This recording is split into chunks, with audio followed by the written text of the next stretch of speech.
Welcome to the Options Save Lives weekly live stream, where we spend an hour each week exploring life-improving topics through a lens of alcohol recovery and the Sinclair method. Every week, we take on a new question, topic, or common challenge to empower people to either build a better relationship with alcohol or to eliminate it completely. Episodes are filmed live on Twitch at twitch.tv/C3 Foundation, and the audience is encouraged to ask questions and engage with the host and guests. The Options Save Lives weekly stream is hosted by Executive Director Jenny Williamson and is produced by the C3 Foundation with the support of R Street Institute and other generous sponsors. For more information about the C3 Foundation or the Sinclair method, visit our website at c3foundation.org.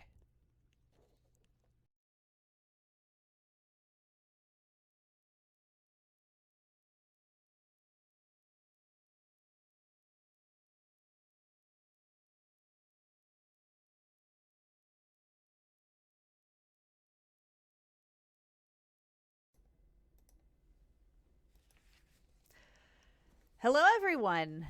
Thank you for tuning in to the Options Save Lives weekly live stream. As always, I'm Jenny Williamson, Executive Director at the C3 Foundation, and your host for the next hour.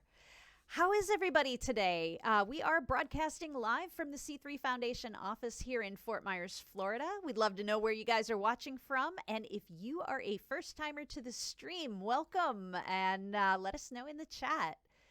So this week, we're going to talk about nutrition and its role in relapse and recovery with Christina Veselak. We wanted to talk about this today because eating well, or not, can have deep impacts or consequences on your recovery efforts. So please, if you have any questions while we're talking or suggestions that have helped you personally, please put those in the chat box so we can keep things interactive.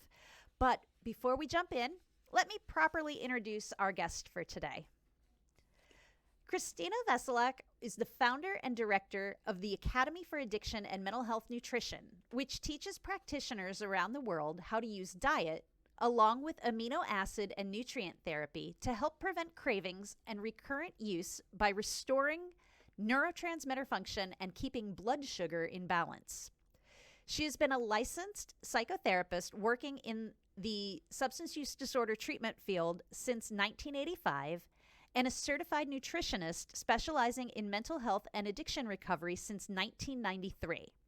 She's maintained a private practice as a psychotherapist and relapse prevention specialist and has always been drawn to working with people experiencing chronic relapse, committed to identifying and helping them overcome the blocks to their recovery. She moved to West Virginia from Colorado in 2019 and currently provides online relapse prevention and recovery coaching and mental health nutrition to a wide variety of clients through her online clinic, Garden Gate Counseling and Consultation. Christina received her BA in philosophy in 1978 from Westmont College in Santa Barbara, California, and her MS in counseling psychology from San Francisco State University in 1983. In 1993, she received her designation as a certified nutritionist from the National Institute of Nutrition Education. Christina has consulted for supplement companies, IV amino acid detox programs, and residential treatment programs, helping them integrate this life-saving nutritional approach into their offerings. Christina is also a founding member and former executive director of the Alliance for Addiction Solutions, a nonprofit organization which promotes the use of nutritional and other natural modalities to support repair of the addicted brain. She has recently founded Eating Protein Save Lives, Inc., which has the goal of promoting this life-saving information throughout the country through grassroots messaging and billboards. She's an experienced public speaker and has presented at conferences and trainings around the country and in Iceland. Christina is committed to staying abreast of the rapidly growing science of orthomolecular and nutritional psychiatry and is passionate about sharing her knowledge with both the general public and professionals in the fields of addiction, recovery, and mental health treatment. She believes that the time has come for nutrition to be part of the conversation in mental health and addiction treatment and recovery. And I couldn't agree more. So welcome to the show, Christina. Jenny, thanks so much. It's lovely to be here. So, as our audience knows, we always like to start with an easy icebreaker. And I'm not sure how the weather is where you're at, but it's been brutally hot. So, we're feeling all summery today. Well, recently, but that's Florida for you. What is your favorite summer activity? I have two. One is gardening and making as many colorful flowers grow as possible in my garden while avoiding the mosquitoes. Oh, yes, we've got lots of those here. And playing music in the park with other people. Excellent. Uh, I think one of my favorite summer activities is just trying to find some shade. I mean, in Florida, we'll park as far away from a building as possible if we can put our car underneath a tree. Absolutely. All right, so let's go ahead and jump in. So, what is it about the nutritional effect on recovery that is so important to you? You know, Jenny, it's our brain's job to allow us to cope with stress gracefully. Okay, think about that. Isn't that lovely? That whenever stress occurs, whether they be techie issues or whatever they be, our brain is supposed to step up by producing more neurotransmitters, more chemicals to give us the wherewithal to gracefully flow through the problem, solve the problem, come up with solutions, manage ourselves. But to do that, it needs to be fed optimally. The brain actually needs very specific nutrients, and we know what these nutrients are in order to function optimally. The problem is we never, ever, ever talk about this. And that's so interesting because as you and I were talking before the broadcast, you know, for the most part, we eat every single day, but Mhm. we don't really put a whole lot of thought into it sometimes. Mm-mm. We don't think about the reason we are eating actually bottom line, right? Because we eat because it tastes good, we eat for fun, we eat because we're hungry, and we don't always care about what we're putting in to satisfy that feeling of hunger. We eat to be with other people. We don't eat with the intention of giving our brains and our bodies the nutrients they need to function optimally so that we ourselves can function optimally in our world. And what was it that first got you interested in learning more about how nutrition affects relapse and recovery?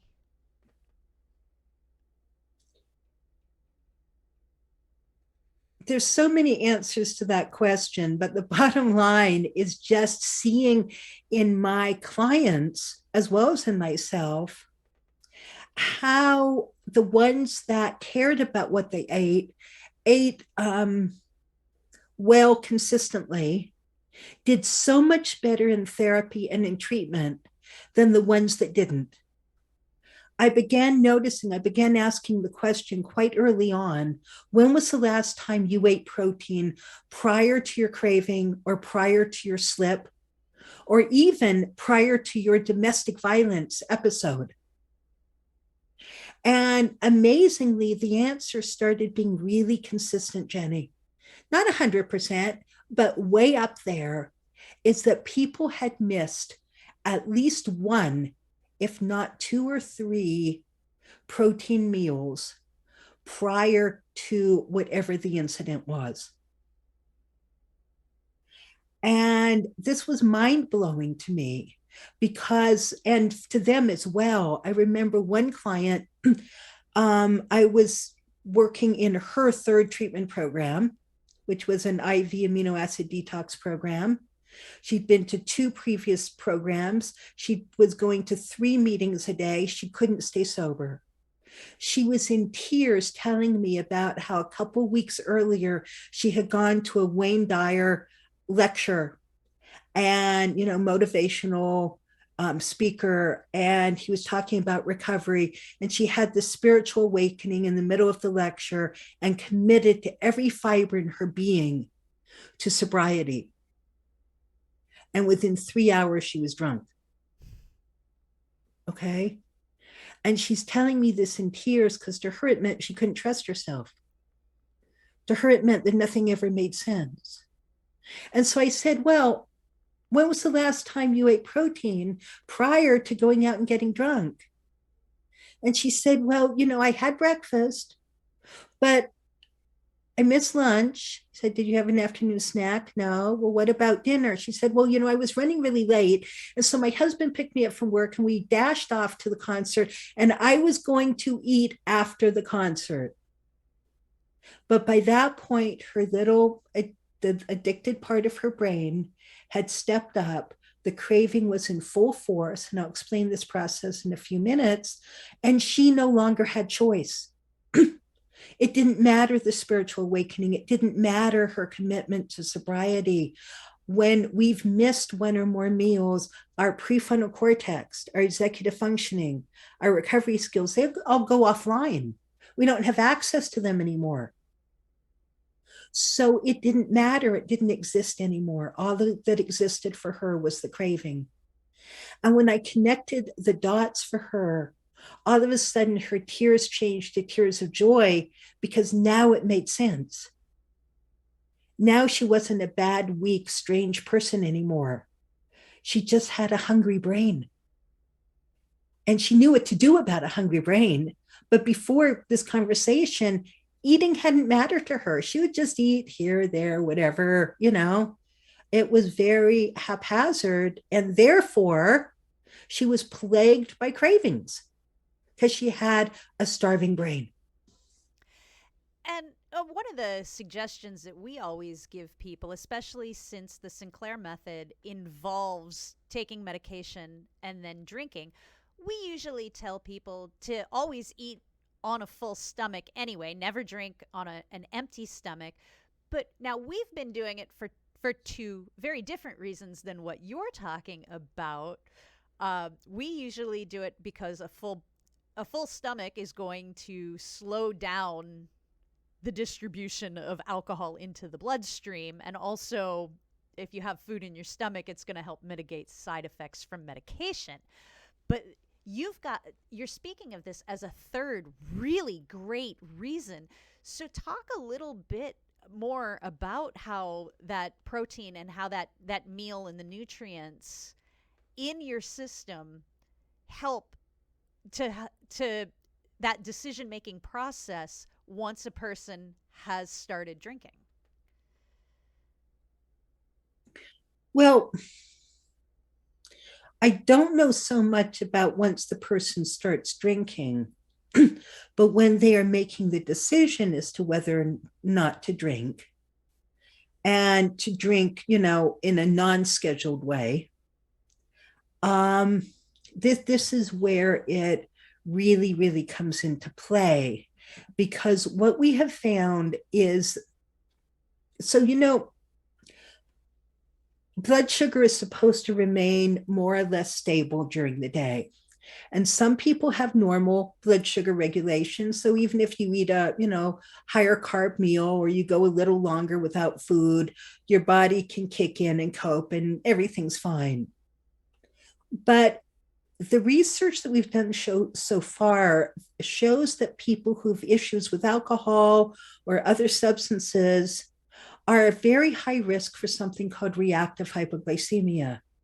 And when we have reactive hypoglycemia, two things happen. One is if we go too long without food, blood sugar can drop very, very low. Or if we eat a higher sugar meal, blood sugar will spike very quickly up to diabetic levels.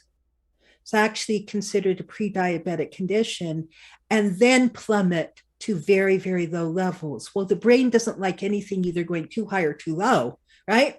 So it gets sort of frantic. And when blood sugar drops too low, adrenaline kicks in.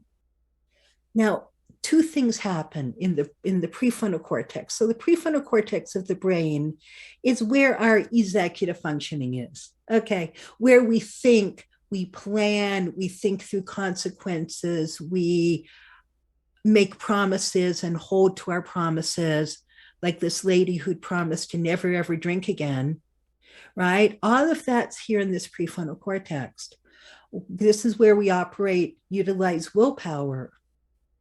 Well, it turns out that when blood sugar drops, willpower goes out of the window. We lose the ability to say no to things we otherwise maybe would, whether it be cigarettes or sugar or. Okay? We lose that. But then when adrenaline kicks in, adrenaline destabilizes us. Adrenaline makes us want to reach for something to feel better, right? Adrenaline also puts the prefrontal cortex offline. It goes, bye-bye, I'm on vacation. And so just like this lady after the lecture, she no longer had access to her promises. She no longer had access to the ability to actually go eat rather than go drink. And so she just went and drank. Whereas if she'd either eaten before the concert or taken the amino acid L-glutamine to feed the prefrontal cortex, she would have said, oh, yeah, part of me wants to go drink, but you know what? I really don't want to go drink. Or, you can put in whatever word you want to there, eat sugar, use pornography, gamble, use cocaine, smoke a cigarette, right? You name it. You just fill in the blank. And so it really, really matters that we eat protein, because protein gets digested slowly. We eat it every 3 to 4 hours to keep our blood sugar absolutely stable. We eat real food around it, right? I'm not wanting to make everybody a carnivore. Lots of different ways to get protein, but we're recommending 15 to 20 grams of protein every 4 hours. And this can transform people's emotional well-being. So this isn't just about whether or not you reach for your substance of choice. This is also about not feeling tired and shaky, not being reactive, not getting angry, not having panic attacks. I had one client walk in, sit down on my couch, look at me and say, "You're number 8. I said, "Really? 8? 8 what?" And she said, "Well, I've had twice daily panic attacks for 10 years. 10 years. I went to 4 psychiatrists who put me on medication that just made me feel weird and doped up and didn't help with panic attacks. I went to 3 psychotherapists who helped me realize that I wasn't going to die from the panic attack, but didn't stop them. So you're number 8. It was like, well, I'm so glad you didn't give up. What time of day are your panic attacks? Well, upon arising and around 4 or 5 o'clock in the afternoon. I said, well, your morning one, does it go away when you eat breakfast? Yeah, come to think about it, it does. Well, do you eat lunch? No, I'm usually too busy working through lunch. Maybe I'll grab some potato chips or something. Do you have a mid-afternoon snack? No. Okay, I said, here's the issue. This is all low blood sugar. Your adrenaline, you're hungry. Your adrenaline's kicking in and giving you a panic attack first thing in the morning and late afternoon. And so I actually gave her a protein shake in my office because it was 3 o'clock in the afternoon. She hadn't eaten since breakfast. So she was ready for her next panic attack. And we talked about this. I told her what I wanted her to do, set the appointment for the following week. She calls me 5 days later, cancels the appointment, says, "Thank you so much. I have not had one panic attack for the first time in 10 years since walking out of your office." Wow. Wow. Okay. Yeah, it's like remarkable. I used to sub for a male domestic violence group. And I would give them this lecture about blood sugar control. And I challenged them. I'd say, okay, for a week, I want you to stop drinking your Mountain Dew and having Captain Crunch for breakfast. I want you to eat protein every 4 hours and report back to the group next week what you notice. Well, these big, burly, tattooed ex-cons would stop me in the hallway, Jenny, with tears in their eyes and say, why didn't anybody ever tell me this before? It said, my anger outburst completely went away. I didn't feel stressed. I was able to cope. I was able to deal with my wife and deal with my children without screaming at them. I was okay all week. This is the power of keeping blood sugar stable. And that's only half of it. Yeah, that is really powerful. Before we go into the other half of it, you mentioned not trying to turn everybody into carnivores. So there is a little bit in some people's minds of a misconception that protein only comes from animal meat. So can you talk a little bit more about and dispel some of the myths that you've heard around protein? And then I'll let you go into that other half. Okay, I will. However, it is actually easier to get the amount of protein you need and the specific amino acids you need with at least some animal protein. Because some of the amino acids we need that I'll talk about in a minute, such as L-tyrosine, it's kind of hard to find that in your grains and your beans. They don't exist. It's just a whole lot less. But that said, protein is the name we give to clumps of amino acids. And amino acids are found in all foods, more or less. We can find them, like there may be 1 gram in like different vegetables and things, but we can have 4 or 5 grams in nuts, in seeds, in your whole grains, in your, especially have the germ in it, in your beans, soy. Some people have to be careful with soy, but soy. So there are certainly ways to get it there. You just have to really focus on making sure you're getting a wide variety of your amino acids and enough in if you're going vegan or vegetarian. But then you have all your milk products. You have all your seafoods. Some people love seafood, other people don't, but you have all of it from whether it be octopus, if you're Greek or whatever, to crab, to sardines, to, all your fishes. Then we have eggs. In terms of your milk products, you've got milk, yogurt, cheese. These are all cottage cheese. There's in half a cup of cottage cheese, you've got something like 20 grams of protein. Okay. And then all your meats and all your fishes. A piece of meat or fish, approximately the size of your palm, is approximately 20 grams of protein. 1 egg is 7 grams of protein. Glass of 8 ounces of milk is 8 ounces of protein. So you just have to mix and match throughout your day.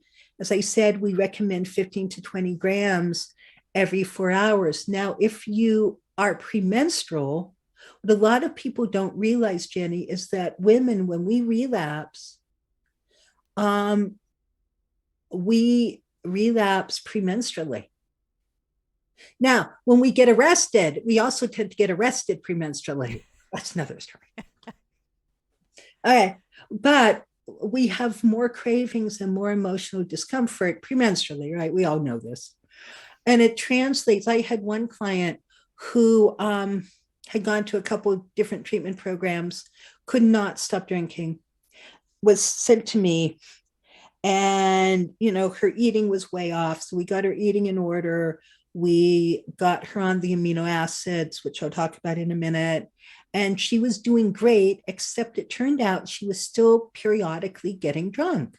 When we tracked it on the calendar, it turned out she was getting drunk the night before her bleeding started, every single month. Not 2 days before, not 2 days later, the night before. Patterns like that are pretty significant. They're huge, and we need to start looking at our own personal patterns. And so, knowing that, she kind of doubled up on her food on that final day of her cycle, brought in some extra amino acid 5-HTP, got herself some extra support, and was now copacetic. Wow, that is awesome, because it's funny when you're not paying attention to other patterns in your life, whether they are your sleep patterns, your nutritional patterns, how much water you're consuming, and what is really happening on a larger scale. Exactly. It's very difficult to make any kind of changes because you're not seeing exactly where the problem is. Right. And so over drinking needs to be understood in context. So your method kind of, to really simplify it, desensitizes the brain's, response to alcohol. Okay. So that alcohol no longer does what was attractive before. But unless other things change, you've still got imbalance, most likely, in your life and in your brain. Exactly. Right? That's why we tell people that they have to work in partnership with the process, because if you're not an active partner with the Sinclair method, then you may actually be working against yourself. Yeah. Exactly. And that's what we're talking about today, is other ways in which you can partner with yourself and with the method to, because, I really make a distinction, Jenny, between abstinence and recovery. Abstinence is just not using the substance, but then very often we switch to other substances. Recovery is about changing our whole way of being in the world to improve our satisfaction, improve our joy, improve our coping skills, improve our relationships, improve everything. Yeah, and that is exactly why this year's theme for our upcoming conference in a couple of weeks is redefining recovery, because we feel exactly the same way. Oh no, did you freeze? I think. And it. Oh, there you are. Sorry, you froze for a moment. So did you. So I'm Oh. not sure which one of us it was, but it says my internet connection is unstable. Oh. So oops. But this brings us to the second part. The other thing protein does for us, other than keep our blood sugar stable, is these amino acids that we find in protein foods are actually the precursor to our brain mood mediating neurotransmitters. So we have 4 mood mediating neurotransmitter systems in the brain. We've got others as well, but the ones that really matter to substance use disorders is the catecholamines, which includes dopamine, norepinephrine, and adrenaline, actually. Serotonin, and serotonin includes melatonin, so it impacts sleep. The endorphins, and your process actually works on the endorphin system. And then GABA. Now, these different neurotransmitter systems, when they're functioning well fed, give us, like dopamine and the catecholamine system gives us get up and go, energy and drive. Serotonin allows us to flow with stress and be mellow and relaxed and not, right? It also allows us to sleep. GABA allows us to physically relax. And the endorphins allow us to feel comfort, connection, and have physical and emotional pain relief. Now, alcohol fires all of these different neurotransmitters. So sometimes people drink for get up and go energy and drive. Sometimes people drink to fire GABA and serotonin so they can relax and sleep or deal with stress more effectively.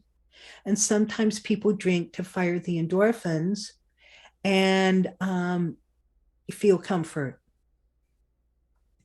So we actually need to be supporting all of the neurotransmitters so that we no longer have a need to reach for a substance or behavior to fire that neurotransmitter, because you see in the process of firing it, it also depletes it more.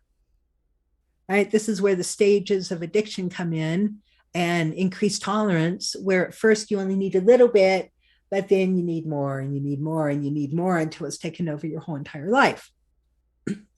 Okay, that's because the neurotransmitters are getting progressively eaten up. They get eaten up. It's like you keep using your ATM card and you're drawing out money, but you're not replacing it. Well, sooner or later, you get overdrawn. Well, when our brain gets overdrawn, we need more and more and more drug to get the same effect. And we have symptoms. We're depressed, we're anxious, we have insomnia, we're irritable, we're, all sorts of not so nice things. And that's really uncomfortable. So we use protein in the presence of vitamins and minerals from our fruits and veggies, to rebuild these neurotransmitter systems. Medication just tweaks it. You see, it doesn't rebuild them. It just kind of changes the way the brain deals with them. Well, the amino acids from food actually rebuild the neurotransmitter systems, put money back in the bank. So you can get this from protein food, but you can also go to your local vitamin store or Amazon and order the specific amino acids you need. And they start working within 20 minutes to rebuild your neurotransmitter systems. Wow, I can actually 20 minutes is 20 minutes. That is lightning fast. It's lightning fast. I can turn off a craving in 20 minutes. I can turn off a panic attack in 20 minutes. I can get people focused on the job they're supposed to do rather than feeling overwhelmed and wanting to run away and procrastinate, like me and my bookkeeper, within 20 minutes. So, how would someone know which amino acid they are deficient in? So, we have a tool called the amino acid therapy chart, and it was created by a number of people several decades ago, Julia Ross being one of them. She wrote a book called The Mood Cure, and you can learn all about this in that book. But this chart is what we use to assess for neurotransmitter deficiency. Because you see, the research has already been done, Jenny. We know exactly what the deficiency symptoms are. So all we do is ask people, on a scale of 0 to 10, how much obsessive worry do you have? How anxious are you? How perfectionistic are you and controlling? How tired are you? How's your concentration and focus? How much muscle tension do you have in your back and shoulders? We ask all these questions. And depending upon people's scores, it just tells us 80% of the time, using this chart to dose amino acids is accurate. That's pretty impressive. So, sorry, I just lost my train of thought there. Because that's like, it's a game changer. Yeah, it's very impressive information, especially since this information is already out there. It's been out there for 30 years. And, so how do and maybe you can't answer this, maybe you can, but like last week we had somebody on who was talking about how trauma affects addiction. And yet I'm listening to you and my brain keeps going to, so it sounds like as though everything you're talking about of what these amino acids allow your brain to be better capable of doing on a right now functional level, Mm-hmm. that this would also allow somebody to be better capable of dealing with any past traumas and triggers as well that are going in, that are feeding into their addiction. Is this something you can expand on? Well, you see, exactly. So if you look at this, right, what's the missing link? Well, we call it the third leg of the stool. So we know that addiction is biochemical, driven by the brain, driven by imbalances in the brain, and psychosocial and spiritual, however you'd want to define spiritual. Okay.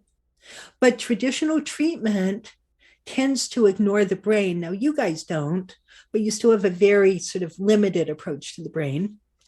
Um, tends to ignore the brain and focuses on the psychosocial and spiritual.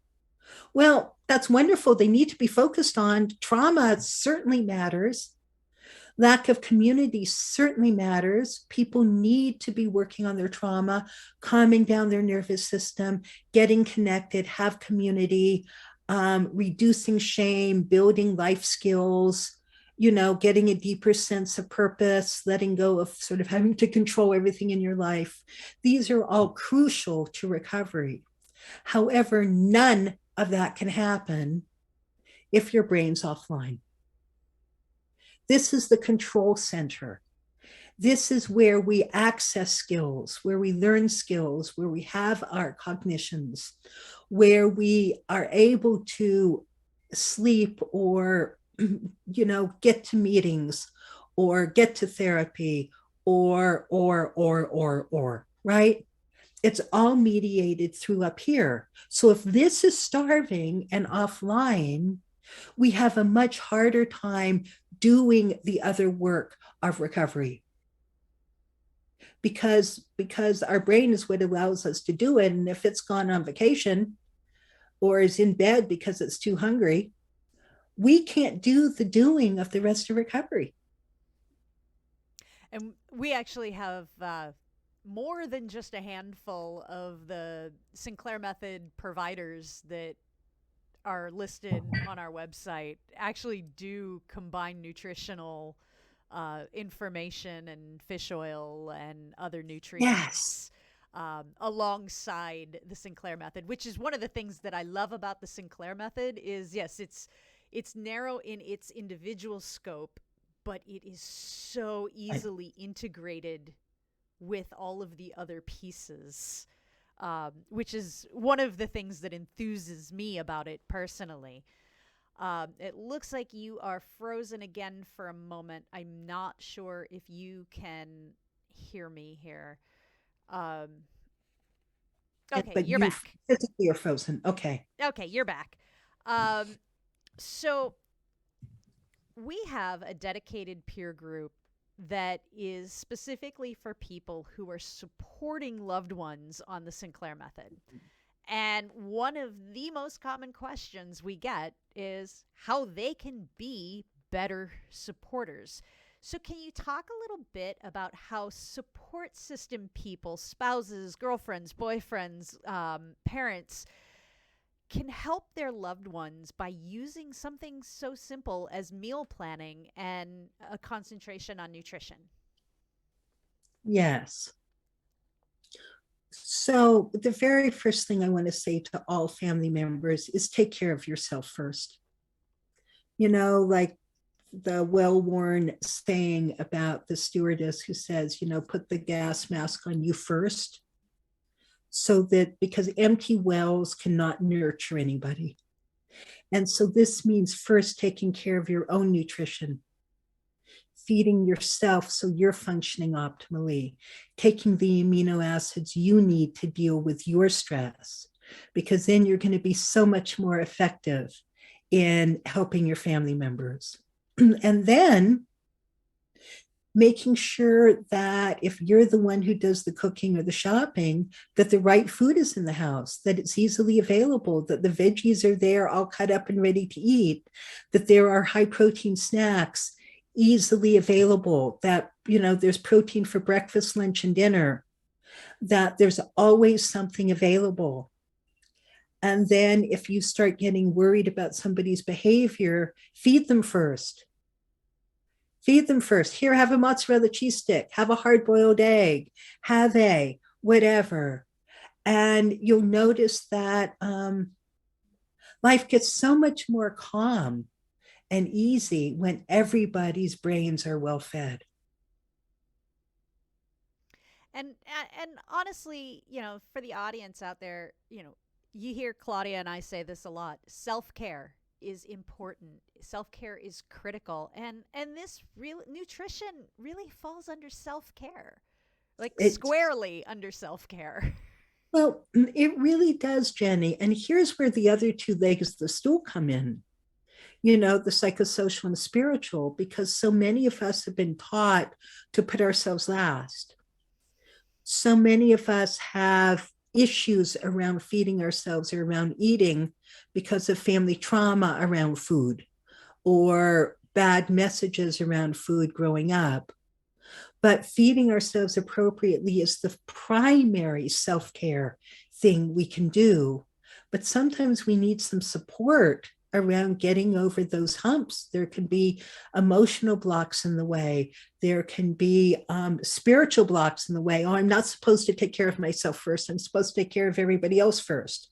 Well, no, we're supposed to love each other as we love ourselves. So we do actually get to love ourselves, okay? Sometimes there are the logistical blocks. I'm a nurse and I have 10-hour shifts and I don't actually get my breaks, even though I'm supposed to. How do I get that protein in me every 4 hours? And so we sometimes have to troubleshoot these things.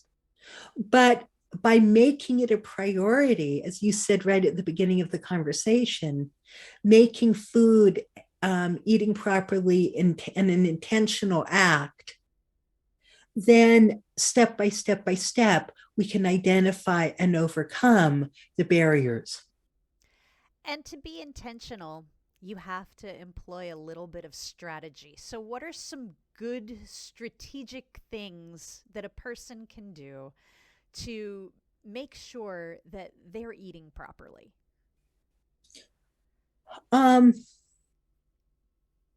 There are some decent protein shakes out there. I happen to like Orgain because it's organic and some people like it. And it has fruits and veggies in it. Okay. So, whatever your favorite protein shake is, actually having some on hand for emergencies. I don't think you should be living on them, but you can certainly grab one as you're dashing out the door. Right. Making sure that you've identified for yourself what your favorite protein sources are, whatever they may be. So I'm allergic to eggs, so I love eggs, but they don't necessarily love me. They actually make me depressed.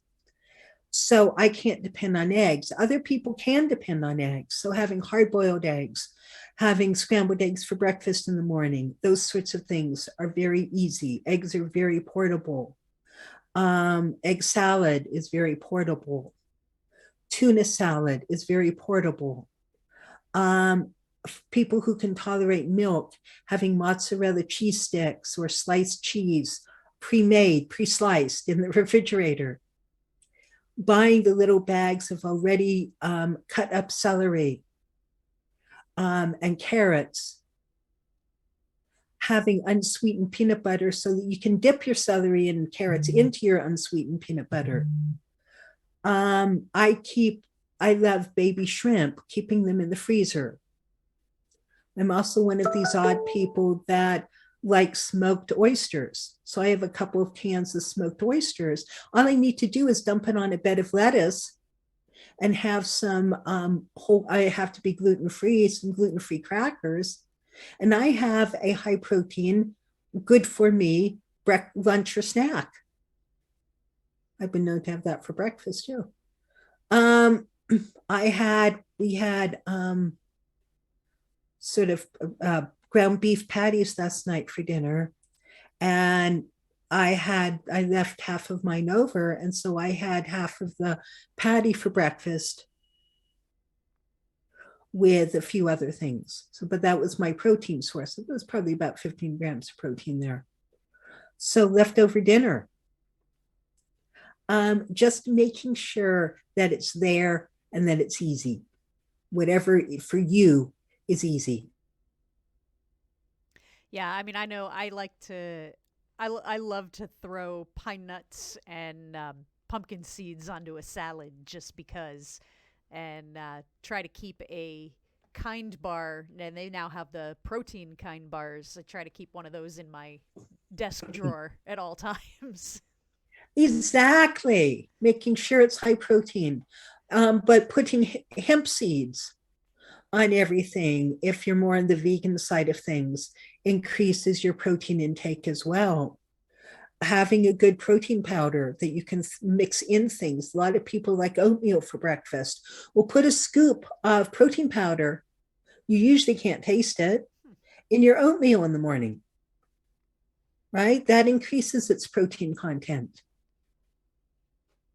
And one of our audience members says, "This explains why I feel so much better after a bacon sandwich." Exactly. Yummy. I mean, bacon makes everything better. Exactly.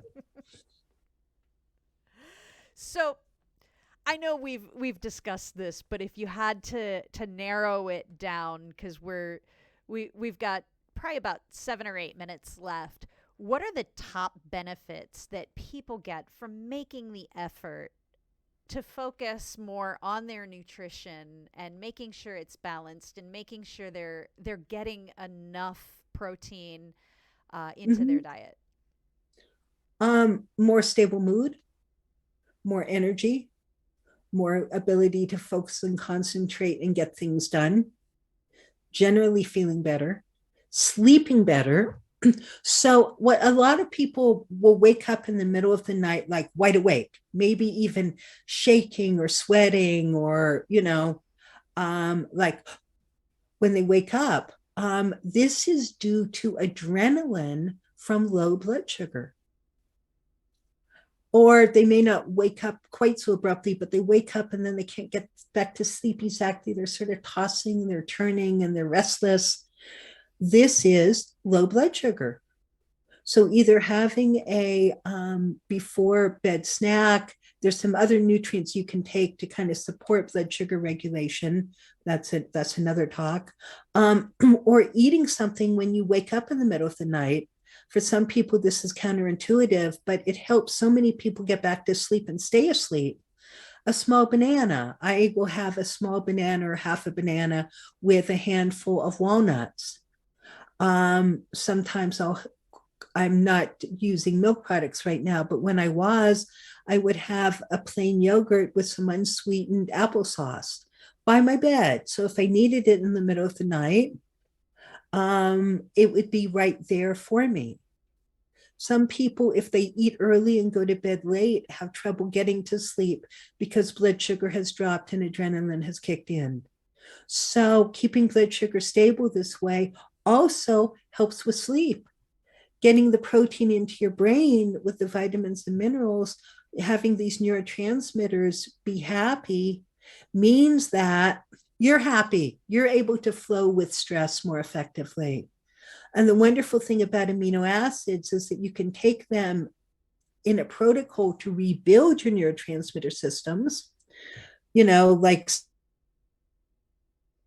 Oh, you just froze again.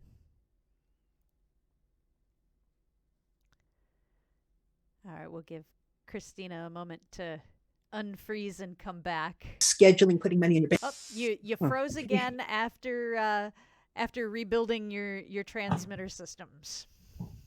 Okay. Well, so rebuilding your neurotransmitter systems just allows you to cope with stress.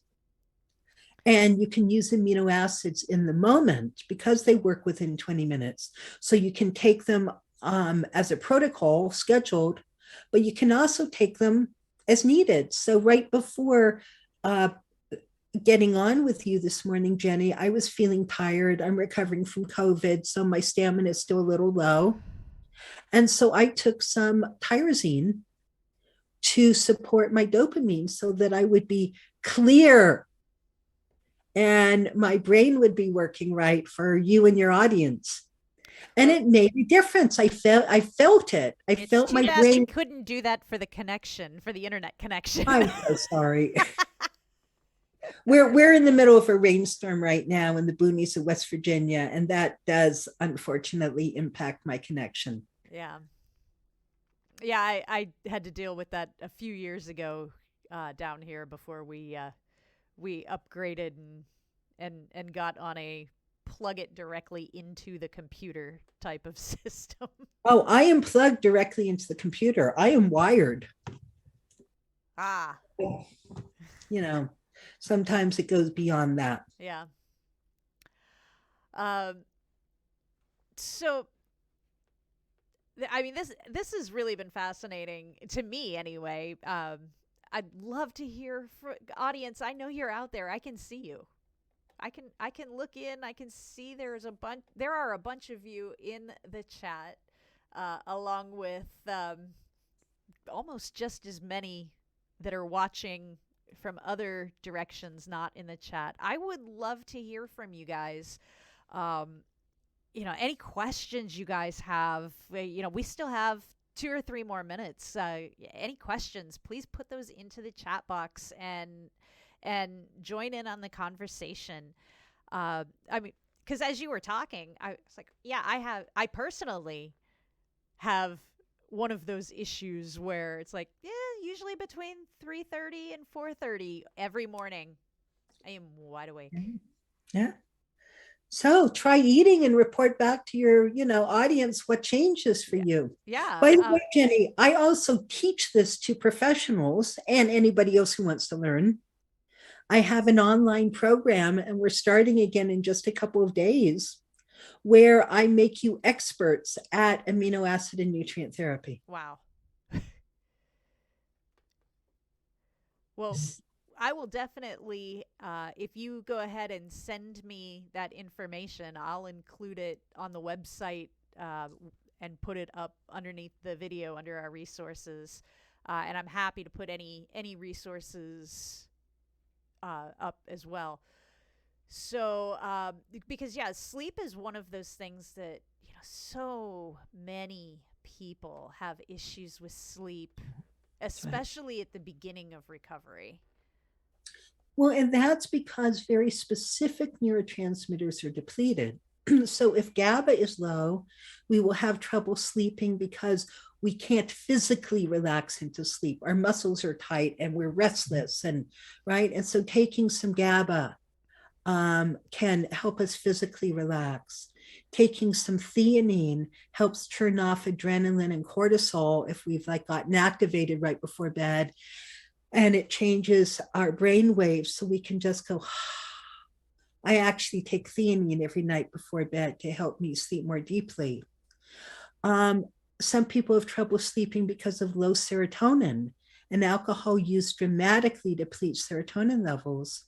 If you're on an SSRI, you have to be careful with this, but if you're not, you can just go buy some tryptophan or 5-HTP, and it both tells your brain that it's time to go to sleep, but it also relaxes this anxious, ruminating worry that keeps us awake. Like, what does somebody think about me today? Did I do it right? What's going to happen in the dog interview, in the job interview tomorrow? How are my kids? Oh my goodness, they're not home yet, right? All of that stuff that can keep us awake at night. Well, that's all low serotonin. And we can turn that off with either 5-HTP or tryptophan within 20 minutes. Wow. Yeah, we have somebody in the audience that says, I wake around 5, I have breakfast, and then I go back to bed for a couple of hours, and it has made a difference. Exactly. And then we have someone else who says, as a retired health education professional, I have so appreciated having you here today. Aw, thank you.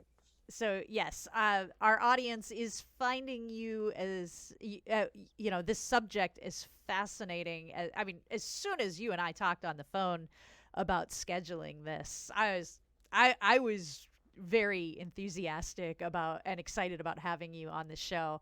I'm glad, audience, that you feel the same.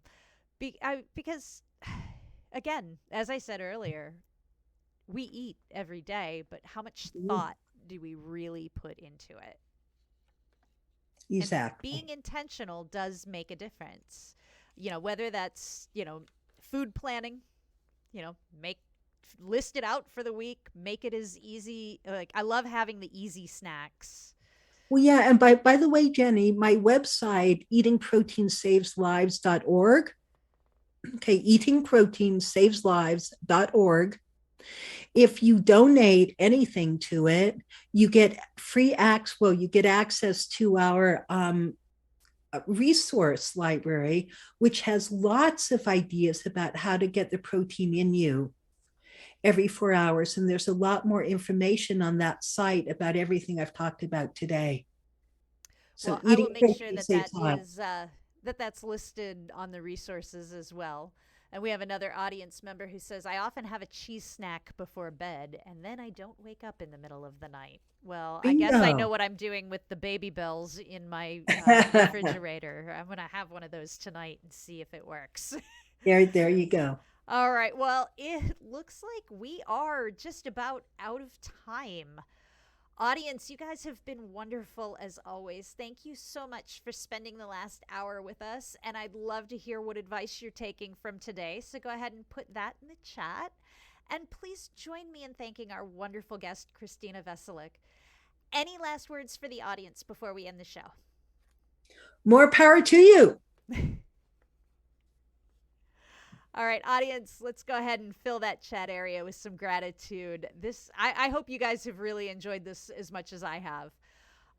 If you guys came in late, or if you want to share or watch the stream again, we're going to have today's video up on YouTube, Vimeo, Anchor, and Spotify, hopefully by the end of the day. I'm having some technical issues with our website, not wanting to save anything today. So don't look for it on our website until next week, but I should have that up for you by Tuesday. And it's hard to believe, but this is the 26th and final episode of Season 2 of the Options Save Lives weekly live stream. So I just want to thank all our sponsors from throughout the season, and to R Street Institute for being our presenting sponsor for Season 2. I'm going to be spending the next 2 weeks preparing for our conference that starts on June 10th. So you will not see me next week as planned, but keep an eye out throughout the week. I will probably be putting some of last year's conference online randomly throughout the day as I have time. If you guys have found value in this broadcast, we hope you'll hit the donate button in our profile or head over to our website to make a donation at c3foundation.org/donate.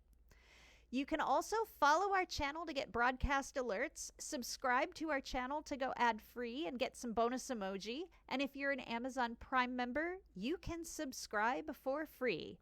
And we will be doing random replays and chatting along from all of our videos throughout the summer. So as we have time, we will be online, and we will be returning for Season 3 in the fall.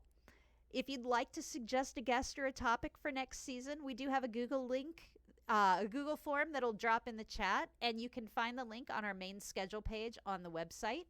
If you're on the Sinclair method and looking for more peer support, or just to join the C3 Foundation community, we have you covered with groups on Facebook, Discord, and the Options Save Lives forum. That is it for today and for the season. So have a wonderful weekend. Be gentle with yourself and with others. Bye, everybody.